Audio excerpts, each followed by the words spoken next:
창세기 31장 1절부터 21절입니다. 창세기 31장 1절부터 21절 제가 읽도록 하겠습니다.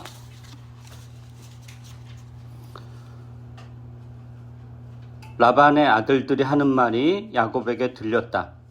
야곱은 우리 아버지의 재산을 다 빼앗고 우리 아버지의 재산으로 저처럼 큰 부자가 되었다. 야곱이 라반의 안색을 살펴보니 자기를 대하는 라반의 태도가 이전과 같지 않았다. 주님께서 야곱에게 말씀하셨다. 너는 내 조상의 땅 너희 친족에게로 돌아가거라. 내가 너와 함께 있겠다. 야곱이 라헬과 레아에게 심부름꾼을 보내어 그들을 그의 가축대가 있는 들로 불러내서 일렀다. 장인 어른께서 나를 대하시는 것이 전과 같지 않소. 그러나 내 조상의 하나님이 이제껏 나와 함께 계셨소. 당신들도 알다시피 나는 있는 힘을 다해서 장인 어른의 일을 해드렸소.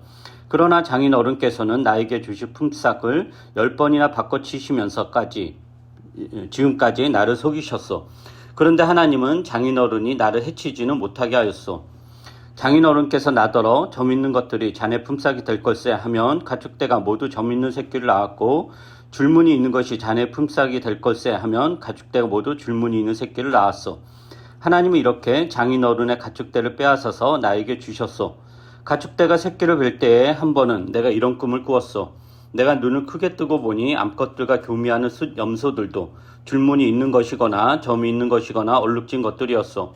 그 꿈에서 하나님의 천사가 야곱아 하고 부르시기에 여기 있습니다 하고 대답을 하니 그 천사의 말이 암 염소와 교미하는 숫 염소가 모두 줄무늬 있는 것들이거나 점이 있는 것들이거나 얼룩진 것들이니 고개를 들고 똑바로 보아라. 라반이 이제까지 너에게 어떻게 하였는지 내가 다 보았다.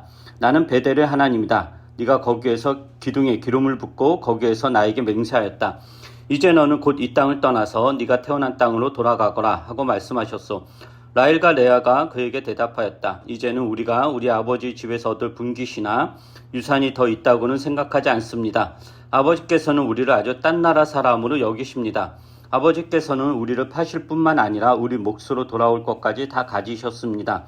하나님이 우리 아버지에게서 빼앗으신 것은 다 우리와 우리 자식들의 것입니다. 그러니 하나님이 당신에게 말씀하신 대로 다 하십시오. 야곱이 서둘러서 자식들과 아내들을 낙타에 나누어 태우고 그가 얻은 모든 짐승과 그가 바단 아람에서 모은 모든 소유를 다 가지고서 가나안 땅에 있는 자기의 아버지 이삭에게로 돌아갈 채비를 하였다. 라헬은 라반이 양털을 깎으러 나간 틈을 따서 친정집 수호신의 신상들인 드라빔을 훔쳐냈다. 그뿐만 아니라 야곱은 도망칠 낌새를 조금도 보이지 않은 채 아람 사람 라반을 속이고 있다가 모든 재산을 거두어 가지고 도망하였다. 그는 강을 건너서 길르앗 산간지방 쪽으로 갔다. 자, 이제 창세기 31장은 우리가 이제 오늘 읽은 본문 뒷내용도 마찬가지고 이제 야곱이 드디어 라반의 집을 떠나서 자기 고향 가나안 땅으로 이렇게 가는 이야기입니다. 야곱이 애당초 그 삼촌 라반이 외삼촌이죠. 외삼촌 라반이 살고 있는 이 하란, 즉 바담 아람에 온 이유는 에서의 위협을 피하기 위해서였습니다. 에서를 속인 일로 인해서 야곱이 에서를 속인 일로 인해서 에서가 이렇게 분노가 치달았고 야곱을 죽일 수도 있기 때문에 야곱과 에서의 어머니 리브가가 야곱에게 잠시 동안 너 외삼촌 집에 가 있어라. 에서가 분이 풀릴 때 내가 불러들이마 라고 이렇게 이야기를 했고 그래서 이제 리브가가 이삭에게는 야곱도 결혼을 해야 되니까 고향으로 보내가지고 친척이 사는 곳에 보내서 신부감을 찾아옵시다 라는 식으로 이제 제안을 그러니까 이삭을 약간 이제 꼬드긴 거죠. 그래서 이제 그 말을 듣고 이삭이 이제 허락을 하고 야곱이 그 바담 아람으로 이렇게 떠납니다. 그러니까 야곱의 리브가나 야곱의 계획은 애당초 뭐였냐면은 에서의 분노가 잠잠해질 때까지 좀 기다렸다가 다시 가나안 땅으로 돌아오는 거였습니다. 한번 창세기 27장 한번 볼까요? 창세기 27장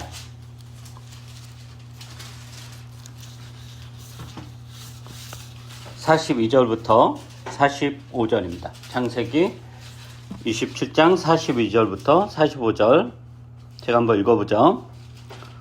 리브가는 맏아들 에서가 하고 다니는 말을 전해 듣고는 작은 아들을 불러다 놓고서 말하였다.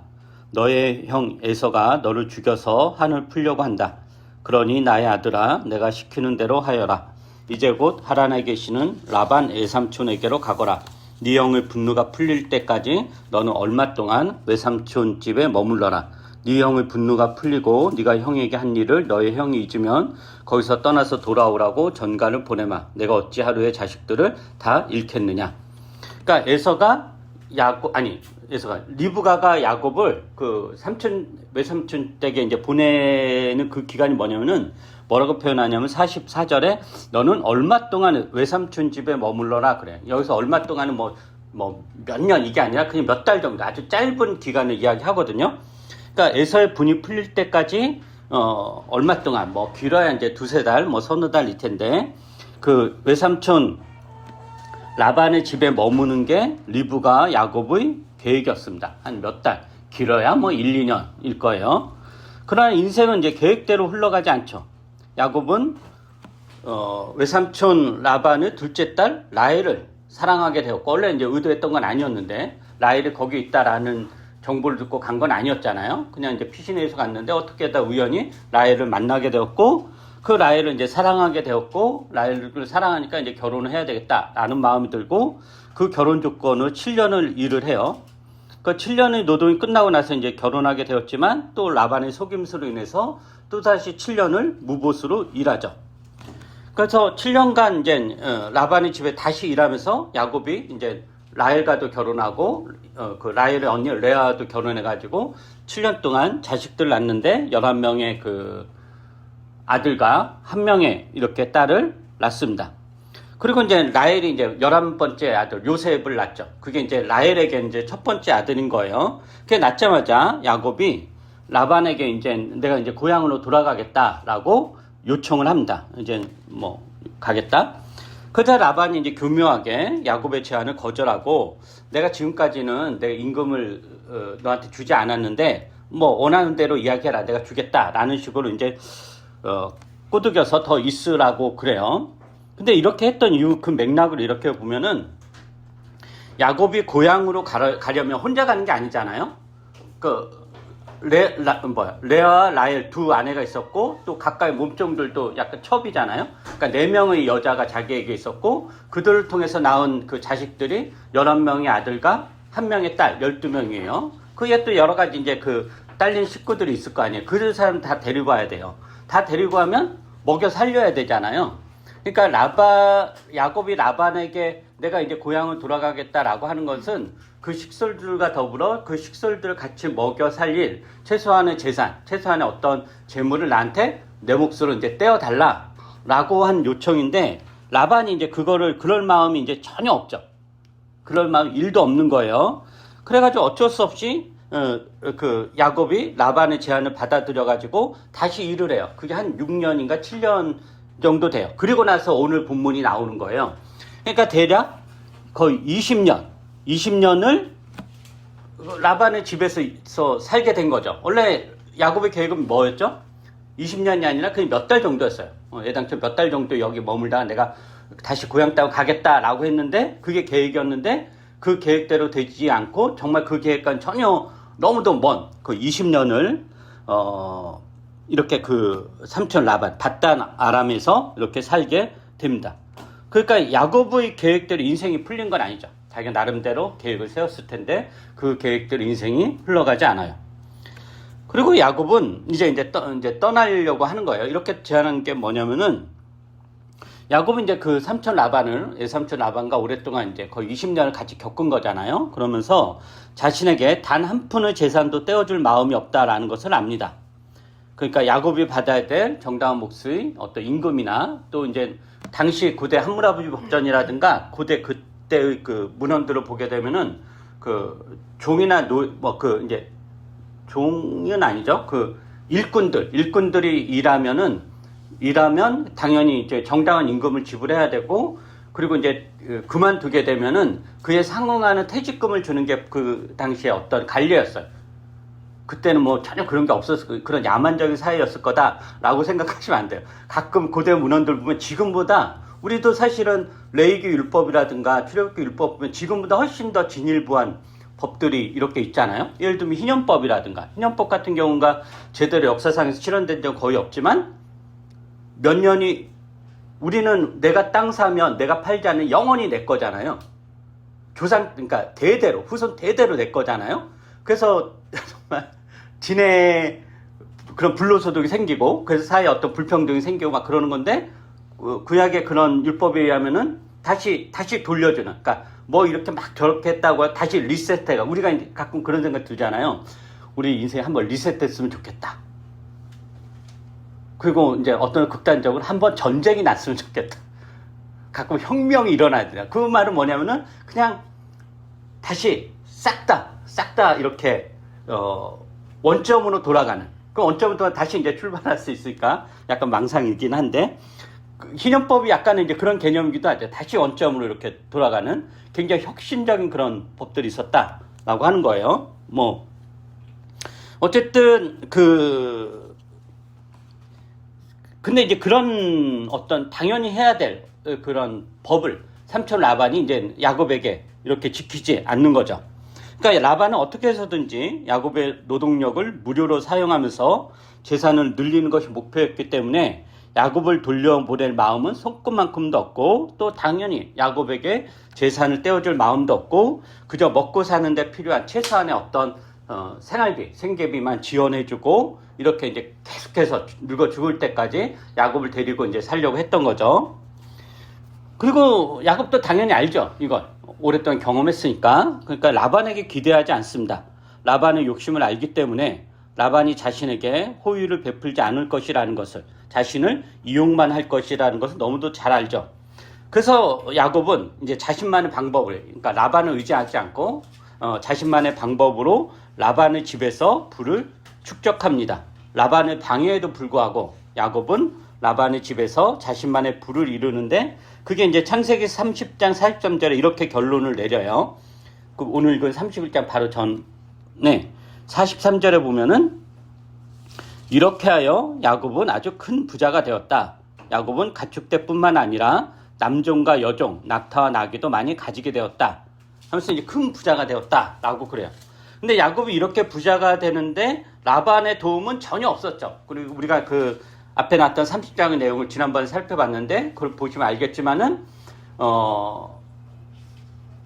야곱이 라반이 자신의 호의를 베풀지 않을 거다라는 것을 알고, 라반으로서도 당연히 승낙할 만한, 라반에겐 전혀 손해가 되지 않을 법한 어떤 제안을 했고, 그러니 라반이 너무 좋아가지고 그거 받아들이고, 그거 받아들이는데 거기에서 또 안심이 안 돼가지고 막 짐승들 다 나누고, 그 야곱을 완전 이제 고립시키잖아요.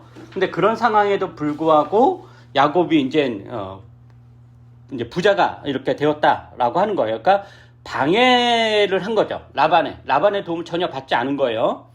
그런데 이렇게 부자가 되니까 라반과 라반의 아들들이 어떤 생각을 하게 되냐면은, 오늘 그 본문에 보면은 뭐라고 하냐면은, 야곱은 야곱이 이제 듣게 된 거예요. 이 라반의 아들들이 떠들고 다니는 이 말을 듣게 됐는데, 어떤 말을 했냐면은, 라반의 아들들이 야곱은 우리 아버지의 재산을 다 빼앗고 우리 아버지의 재산으로 저처럼 큰 부자가 되었다라고 이제 떠들고 다니는 거예요. 그게 이제 야곱에게 들린 거죠. 이 말은 뭐냐면은, 라반의 아들들이 야곱이 이제 부를 형성한 거, 굉장히 큰 부자가 되었으니까 얼마나 질투가 나겠어요. 저 인간이 왜? 그래서 이제 어떤 식으로 이제 그 야곱이 부자가 된 거를 이제 나름대로 이렇게 받아들였냐면은, 결국에는 우리 아빠의 양들, 우리 아빠 염소 가지고 저렇게 된 거 아니냐. 그러니까 우리 아버지의 재산을 다 빼앗아 가지고 저렇게 많은 재산을 잃은 거다라고 생각을 한다는 거죠. 그러니까 야곱이 도둑질했다라고 생각을 하는 거예요. 그러니까 라반의 것을 빼앗았다. 그러니까. 근데 그럼 이 말은 무슨 뜻이에요? 야곱이 부를 축적한 게 불법이다라는 거죠. 불법이다라는 거는 다시 원상태로 돌릴 수 있다라는 거예요. 즉 야곱이 우리 아버지의 걸 빼앗았으니까 야곱이 가진 것은 불법이고, 그렇다면 우리가 야곱의 것을 다 빼앗아야 된다. 뺏어도 그거는 정당하다라는 거다라는 거예요. 그러니까 만약에 이제 라반과 그 아들들이 작정을 하고 야곱이 일군 재산을 빼앗는다면은 야곱은 빼앗길 수밖에 없는 거예요. 왜냐면 당연히 힘도 없었고 거기가 자기 고향 땅도 아니잖아요.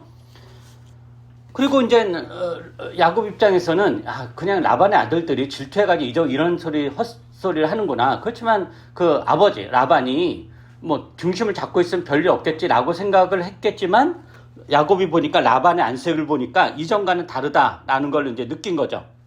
그러니까 라반의 아들들이나 라반이 이제 똑같다라고 하는 거예요. 그러니까 이제 야곱 입장에서는 이 라반과 라반의 아들들이 나를 도둑놈 취급하고 내가 일군 재산을 다 빼앗을 수도 있겠다라는 생각을 하게 된 거죠. 이게 이제 야곱에게는 굉장히 위협적인 거죠. 그래서 더 이상 내가 바다마람에 머물 수 없다라는 것을 야곱은 확신합니다. 이곳에 계속 있다가는 아내들, 자식들, 일군 재산들 모두 빼앗기고 죽거나 아니면 빈손으로 쫓겨나겠다라는 생각을 하게 되었을 것입니다. 그리고 야곱이 라반에게 저 이제 고향 땅으로 돌아가겠어요. 그러면은 그것을 기회로 야곱은 그러면 네가 일군 재산 다 내가 해준 거니까 다 놔두고 너 혼자 나가 이럴 거 아니에요? 그러니까 빈손으로 왔으니 빈손 돌아가라 이런 협박을 할 것이 뻔하기 때문에 이렇게 말도 못하는 이런 상황이 된 거예요. 그래서 야곱이 이제 계획을 세우죠. 떠나기로 하고 계획을 세워요. 근데 이제 떠나려면은 먼저 어떤 문제부터 해결이 되어야 되냐면은 자신의 두 아내를 설득해야 되죠. 두 아내가 안 가겠다 그러면 그건 완전 끝장나는 거 아니에요? 그래서 레아와 라헬을 이제 설득을 해야 됩니다. 그래서 부르죠. 야곱이 아내들과 자식들을 내버려두고 떠난다는 것은 아무런 의미가 없는 거잖아요. 그래서 자기가 이제 이 바다마람을 떠나기 위해서는 두 아내의 동의와 적극적인 협조가 이제 필요해요. 그래서 야곱이 레아와 라헬을 어디로 부르죠?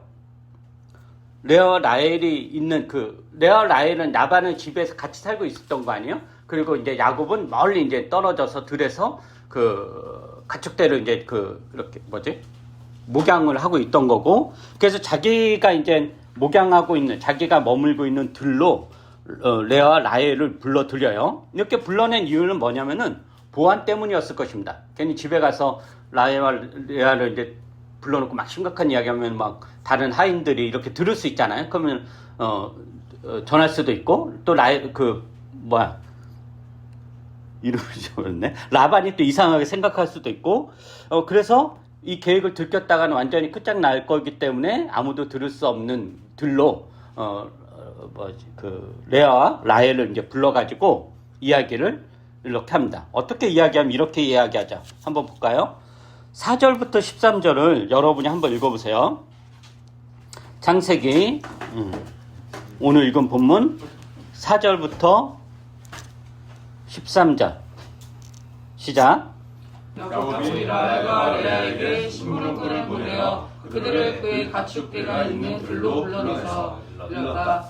장인어른께서 나를 대하시는 것이 전과 같지 않소. 그러나 내 조상의 하나님이 이제껏 나와 함께 계셨소. 당신들도 알다시피 나는 있는 힘을 다해서 장인어른의 일을 해드렸소. 그러나 장인어른께서는 나에게 주신 품삯을 10번이나 바꿔주시면서 지금까지 나를 속이셨소.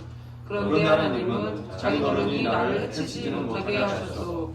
장인어른께서 나더러 점 있는 것들이 자네 품삯이 될 것이라면 가축대가 모두 점 있는 새끼를 낳고 줄무늬 있는 것이 자네 품삯이 될 것이라면 가축대가 모두 줄무늬 있는 새끼를 낳았소.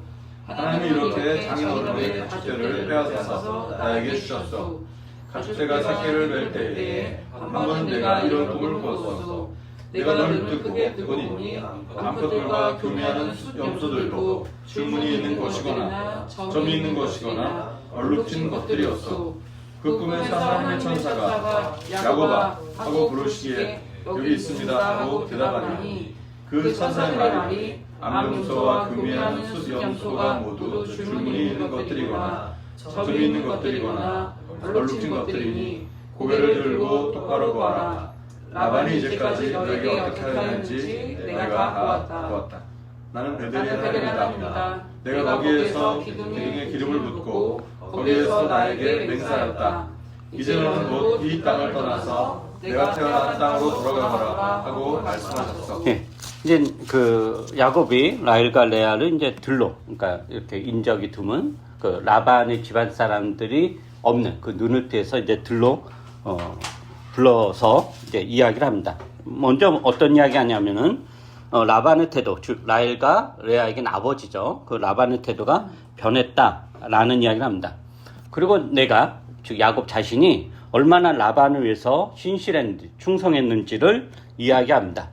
그러나 야곱의 충성과는 달리 라반은 야곱을 계속해서 속이고 자신에게 줄 품삯을 주지 않고 늘 속임수로 되어 있음을 이야기합니다. 여기에서 보면은 10번이나 바꿔치시면서 라고 했는데, 이 10번이라는 게 이제 숫자적인 10번일 수도 있지만은 그 10번이 이제 충만한 이런 수, 그러니까 하나부터 10까지 이런 표현인 거예요. 그러니까 라반은 단 한 번의 진실도 나에게 보인 적이 없다. 단 하나의 어떤 한 99는 나를 속이고 1은 나에게 진실했다. 이것도 아니고 100%다 나를 속이고 나한테 진실하지 않았다. 그런 이야기인 거예요. 늘 이제 속임수로 됐다라는 이야기를 해요. 근데 내가 그럼에도 불구하고 이렇게 큰 부자가 되고 자녀가 많고 당신들과 이렇게 나름대로 잘 사는, 즉 건재하고 이렇게 사는 이유는 라반의 호의가 아니라 하나님이 함께 하신 것이다. 하나님 나를 보호하시고 도와주셔서 된 거다라는 것을 이야기합니다. 그리고 결정적으로 그 하나님께서 야곱에게 이제 뭐라고 하냐면은 이제 떠나라. 너는 이제 떠나서 너의 고향 땅으로 가라. 이런 명령을 나에게 하셨다라고 이야기합니다. 그러니까 야곱이 이제 레아와 라헬을 설득하기 위해서 나름대로 논리를 구성을 하는 거예요. 구성을 하는데 여기 이야기에서 야곱이 사실 중요한 두 가지 이야기는 빼요. 중요한 두 가지 이야기가 뭐냐면은 왜 이 바담 아람으로 오게 되었는지 그 이유는 이야기하지 않아요. 그 이유가 뭐였죠? 형 에서가 나를 죽일지도 모르고 내가 이제 형 에서를 이렇게 속였고 그 형 에서가 막 분노가 차가지고 나를 죽이려고 이렇게 해가지고 그걸 피해가지고 내가 여기 왔다. 그거 하나 이제 빼놓고 또 하나 뭐 빼놨냐면은 야곱이 이제 그 바담 아람에 와가지고 라헬을 보고 사랑을 하고 그다음에 7년 동안 막 뼈 빠지게 일하고 그 7년째 되는 날 이제 결혼을 하잖아요. 근데 이제 그 결혼식 첫날 밤에 라헬이 들어오는 게 아니라 레아가 들어오잖아요. 그 라헬 이제 야곱이 열받아가지고 막 이제 항의를 하고, 그러니까 라반이 원래 우리 동네 풍습은 다 원래 이런 거야 하면서 네가 또 7년 동안 일하면 네가 좋아하던 라헬 내가 줄게. 이렇게 해가지고 이제 라헬과 레아 같이 살게 된 거고, 라헬과 레아가 서로 이제 경쟁하면서 막 피 터지는 싸움을 하면서 아들 낳기 경쟁을 벌인 거잖아요. 근데 그 이야기는 빼놓죠. 왜냐면 왜 빼놓을까요? 에서에 대한 이야기를 하면은 레아가 라헬이 사실은 자기 고향 땅을 떠난다는 거 엄청난 위험이거든요. 엄청난 모험이에요. 근데 이제 야곱만 믿고 가자라고 하는데 거기 지금 여기에서 어떤 위험한 상황 때문에 가나안 땅으로 가는 건데 가나안 땅에 더 큰 위험이 있어요. 에서라는. 그거를 라헬과 레아가 알게 되면 좀 주저할 거 아니에요. 그래도 그냥 여기가 낫지.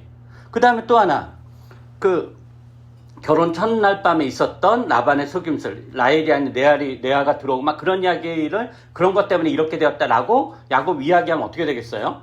앞에 레아 라헬인데 둘이 싸울 거 아니에요. 또 그것 때문에 가뜩이나 그나마 세월이 흘러가 조금 잠잠해졌던 게, 그러니까 그러면 또 이렇게 라헬은 가고 레아는 안 가겠다고, 또 레아는 가고 라헬은 안 가겠다고 하면 완전히 끝장나는 거 아니에요? 그래서 이제 두 가지 이야기를 이렇게 빼요. 빼고 나서 핵심적으로 야곱이 하는 이야기는 뭐 그런 불편한 이야기는 다 빼고 핵심적인 두 가지만 이야기하는 게 뭐냐면은 하나님이 나를 이렇게 보호하셨다. 즉 재산 읽은 거라든가 라반의 방해에도 불구하고 이렇게 돼요. 하나님이 나를 보호하셨고 나와 함께 하셨다. 그리고 그 하나님께서 나를 지금까지 보호해 주신, 나와 함께 해주신 하나님께서 지금 나를 떠나라고 명령하신다. 이 두 가지만 명확하게 그 두 아내에게 이야기를 해요. 그러니까 굉장히 이제 뚜렷하게 이야기를 하는 거죠. 이런 것에 대해서 라헬과 레아의 반응이 어떤가? 그게 이제 14절부터 16절이에요. 이것도 한번 읽어보시죠. 14절부터 16절. 시작. 라헬과 레아가 그에게 대답하였다. 이제는 우리가 우리 아버지의 집에서 너를 굶기시나 이상이 더 있다고는 생각하지 않습니다. 아버지께서는 우리를 아주 딴 나라 사람으로 여기십니다. 아버지께서는 우리를 파실 뿐만 아니라 우리 몫으로 돌아올 것까지 다 가지셨습니다. 하나님은 우리 아버지에게서 빼앗으신 것은 다 우리와 우리 자식들의 것입니다. 그러니 하나님이 당신에게 말씀하신 대로 다 하십시오. 라헬과 레아가 야곱 이야기에 전적으로 동의하죠. 그러니까 그 라반이 사이되는 야곱만 이렇게 찬밥 대우를 하고 멸시하고 이렇게 착취한 것이 아니라 두 딸에 대해서 그랬다라고 하는 거예요. 두 딸에 대해서도. 아들에 대해서는 극진하게 막 재산 나누고 그래서 한통속이 되었지만 딸들은 이제 이렇게 홀대한 거죠. 근데 이런 거는 요즘도 있죠. 우리 예전에 지금도 진행형인지 모르겠지만 뭐 유명한 이제 트로트 가수 그 재산을 그 엄마 다 그 아들에게 다 막 막 재판도 가고 그러잖아요. 그런 거라든가 그런 게 지금도 있죠. 어쨌든 이 라헬과 레아가 이게 동의를 해요. 이렇게 동의한다라는 것은 라반에 대한 야곱의 생각에 대해서 즉 라반이 이런 사람이다라고 야곱 이야기를 하잖아요. 그거에 대해서 라헬과 레아도 그래 맞아 우리 아버지가 그렇지 우리에게도 그랬지라고 했다라고 하는 거예요. 그래서 원래 이제 딸들이어도 그 아버지 집안의 재산 중에서 딸들도 일부는 이제 상속을 받을 수 있거든요. 근데 라반은 그걸 물려줄 생각이 전혀 없는 거예요. 그게 이제 딸들에게도 이제 전해진 거겠죠. 그리고 딸 2명을 야곱에게 시집 보내는 대가로 야곱이 14년 무임금 노동을 했고 그로 인해서 라반이 많은 재산을 축적을 했잖아요. 그렇다면 당연히 그렇게 될 원인 중에 하나가 자기들인데 그 두 딸이잖아요. 그럼 두 딸에게도 응당 떨어져야 될 몫이 있는데 그것조차 주지 않았다라는 거죠. 그러니까 라반은 야곱에게만 인색한 것이 아니라 두 딸에게도 굉장히 이제 그 인색했던 거예요. 더구나 라헬과 레아가 보기에 아버지 라반은 자신들을 가족으로 여기지 또 않을 뿐더러 냉대하고 있다라고 그래요. 그러니까 라반은 아마도 이 두 애들은 두 딸은 이제 내 편이 아니라 야곱 편이다라고 이제 이미 손절을 한 것 같아요. 그거를 이제 그 두 딸들도 이렇게 아는 거죠. 그래서 이제 라헬과 레아는 야곱이 가진 재산의 정당성을 인정하며 하나님께서 말씀하신 대로 다 하라고 합니다. 당신의 말이 맞다. 지금 이렇게 일군 재산은 라반의 것이 아니야. 우리 아버지 라반의 것이 아니라 당신에게 맞다. 하나님께 그렇게 하셨다. 그러니 하나님 말씀하신 대로 하라라고 적극적으로 이렇게 동의합니다. 그래서 이제 야곱에게는 이제 큰 간문을 가나안 땅 가기에 큰 간문을 넘은 거죠. 그 실행만 남겨두었는데 야곱이 주저하지 않습니다. 그거에 대해서 또 막 오랫동안 고민하는 게 아니라 곧바로 실행에 옮깁니다. 그게 17절부터 21절입니다. 그것도 한번 보죠. 마지막으로 17절부터 21절을 한번 읽어보세요. 시작. 야곱이 서둘러서 자식들과 아내들을 낙타에 나누어 태우고 그가 얻은 모든 짐승과 그가 갖다 나면서 모든 소유를 다 가지고서 가나안 땅에 있는 자기 아버지 이삭에게로 돌아갈 채비를 하였다. 라헬은 라반이 양털을 깎으러 나간 틈을 타서 친정집 수호신의 신상들인 브라림을 훔쳐냈다. 그뿐만 아니라 야곱은 도망칠 낌새를 조금도 보이지 않는 채 아람 사람 라반을 속이고 있다가 모든 재산을 어두워가지고 도망하였다. 그는 강을 건너서 길르앗 산간 지방 쪽으로 갔다. 야곱이 서둘렀다라고 그럽니다. 야곱이 한시라도 지체했다가는 라반과 그 아들들에게 들킬 수도 있고 또 라반과 그 아들도 언제라도 자기 재산 이제 빼앗을 수도 있기 때문에 이제 굉장히 이제 신속하게 이렇게 움직입니다. 그리고 야곱이 도망칠 시기로 택한 것은 어떤 날이냐면은 그 19절에 보면 라반이 양털을 깎으러 나간 틈을 타서 이런 표현 있잖아요. 이게 뭐냐면은 그 양털 바로 그 집 옆에 있는 양의 털을 깎았다 이런 게 아니라 그 그러니까 유목사에서 양털 깎는 그 계절 그 시기가 따로 있어요. 그날은 굉장히 큰 큰 행사예요. 그러니까 명절인 거예요. 그러니까 농경사회에서 추수 때하고 이제 똑같은 그런 거예요.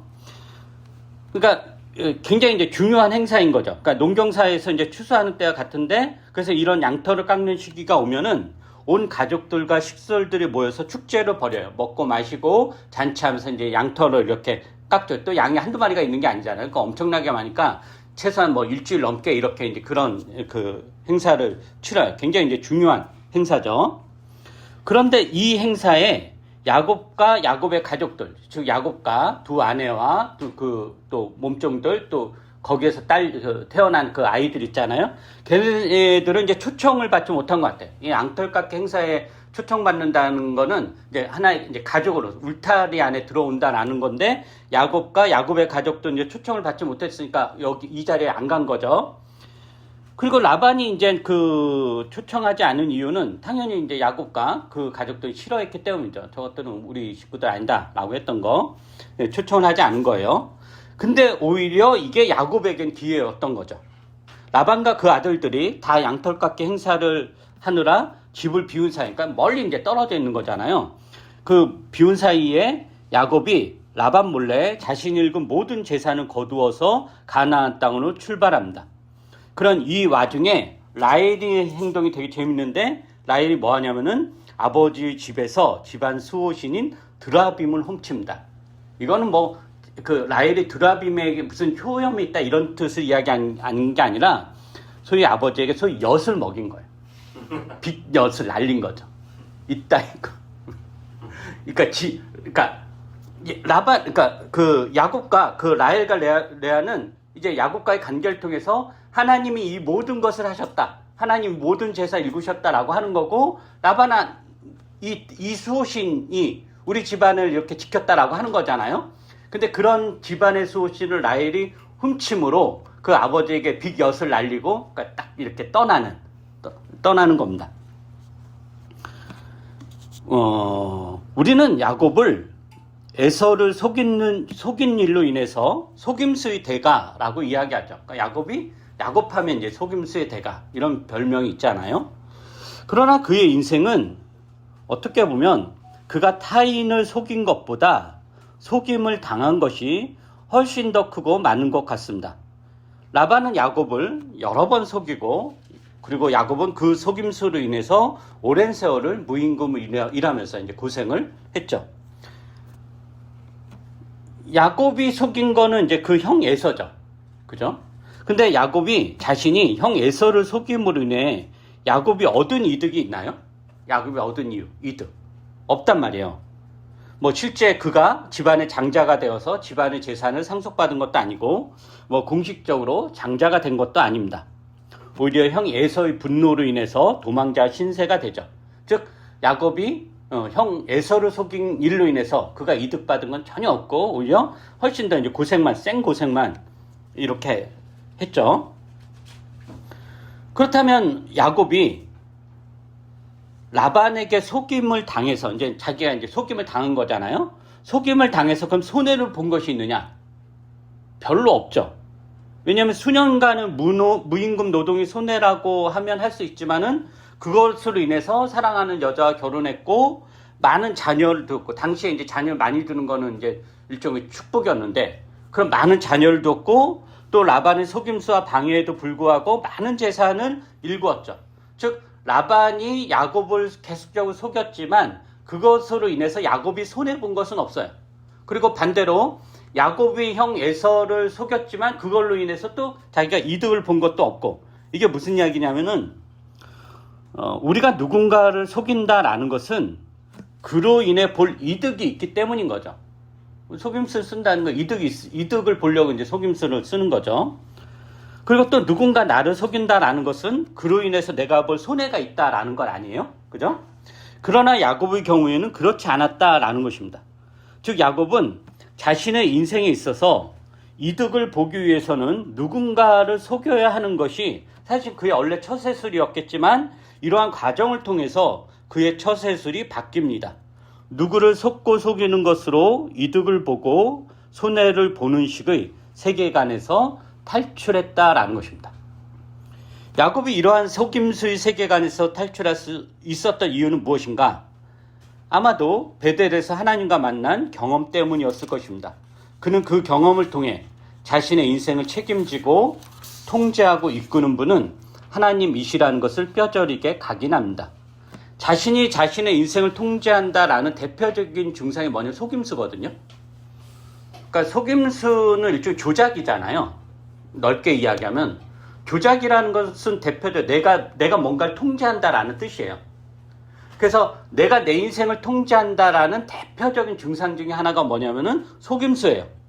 근데 야곱은 자신의 인생을 책임지고 통제하는 분은 하나님이시라는 것을 믿음으로 그 속임수라는 자신의 무기를 버리는 거죠. 그런 맥락에서 오늘 본문이 우리에게 주는 교훈은 뭐냐면은 하나님이 여러분의 인생을 책임지신다라는 것입니다. 여러분의 지혜와 지식과 재산과 명예와 권력과 처세술이 여러분을 지키는 것이 아니라 하나님이 지키시고 하나님이 책임지십니다. 그러므로 하나님 앞으로 나와 무릎을 꿇고 하나님을 받아들이십시오. 야곱이 베델에서 하나님을 만나고 하나님을 예배했던 것처럼 여러분의 삶에서 하나님의 자리를 마련하고 하나님을 예배하고 하나님의 말씀을 들으며 하나님을 섬기십시오. 이것이 속임수라는 세상의 지혜보다 훨씬 더 나은 지혜로운 삶의 방법일 것입니다. 기도하겠습니다.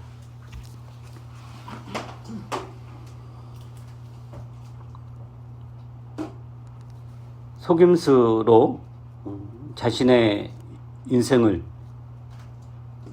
꾸려가고자 했던 야곱이 그 속임수가 아무 도움도 안 된다라는 것을 깨닫고 하나님을 만남으로 하나님과의 그 절대적인 경험과 접촉으로 자기가 자기 인생을 꾸려가는 것이 아니라 하나님이 자신의 인생을 꾸려가고 하나님 자신을 보호하며 책임지신다라는 것을 깨달음으로 그것으로 그의 삶을 꾸려갔던 야곱의 생애를 우리가 다시 한번 잠깐 살펴보면서 우리 삶을 이렇게 또 돌아보게 됩니다. 우리 인생을 하나님이 책임져 주십니다. 우리가 우리 인생을 아무리 계획하고 조작하고 꾸려간다고 하더라도 그것대로 되지 않는다라는 것을 우리가 살아가면서 경험합니다. 야곱은 겨우 몇 달 동안 바다 말하면서 머물다가 올 거라고 기대했지만 그 몇 달이 20년이라는 세월을 흘려보냈습니다. 그래서 그의 인생이 그의 뜻대로 되어가지 않았지만 그렇게 뜻대로 되어가진 그의 인생이 오히려 복되고 하나님이 약속하신 그 언약의 내용이 성취되는 가정이었음을 우리가 확인하게 됩니다. 그래서 우리 삶이 우리 식대로 끌어가지 않는다고 하더라도 좌절하고 절망하지 말게 해주시고 오직 하나님 안에 머물면서 하나님 붙잡고 하나님께 우리 인생을 맡기며 살아갈 수 있도록 그래서 이 인생을 대담하게 담대하게 살아갈 수 있도록 저희들을 격려해 주시고 위로해 주시며 만져 주시옵소서. 그래서 지금 되는 일이 별로 없고 내 뜻대로 되지 않는다고 하더라도 그거에 좌절하지 말게 해 주시고 오직 하나님 붙잡으며 살아갈 수 있도록 은혜를 베풀어 주시옵소서. 감사드리며 예수님 이름으로 기도합니다. 아멘.